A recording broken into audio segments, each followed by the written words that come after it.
లోకంలో శ్రమ, అడ్డంకులు, ఆటుపాట్లు, సమస్యలు, అనేకమైనటువంటి ఇరుకులు, ఇబ్బందులు, అవమానాలు, అనేకమైనటువంటి పరిస్థితులు మనకు ఎదురవుతాయి. వాటిని బట్టి మనము మన ప్రార్థనను మనము ఆపుకోకూడదు. మన ప్రార్థన చేయకుండా మనము గమ్మునుండకూడదు. ఏ స్థితిలోనైనా కూడా సరే ప్రార్థించేటటువంటి ఆత్మ నాకు కావాలా ప్రభువా, ప్రార్థించేటటువంటి ఆత్మ నాకు కావాలయ్యా, విజ్ఞాపన ఆత్మ నాకు కావాలయ్యా, ఇతరుల కొరకు నేను విజ్ఞాపన చేయాలయ్యా, నా కొరకు నేను ప్రార్థన చేసుకోవాలి ప్రభా. ప్రార్థించేటటువంటి ఆత్మ, మొరపెట్టేటటువంటి అనుభవము ఎప్పుడూ కూడా సరే నాకు కావాలి. ప్రార్థనలో నిర్లక్ష్యంగా ఉండకూడదు.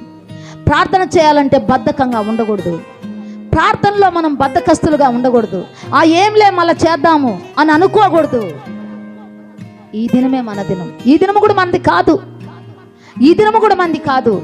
నిన్నటి వారమే కానీ ఈ దినం వారం కూడా కాదు. రేపటి దినము వారం కాదు.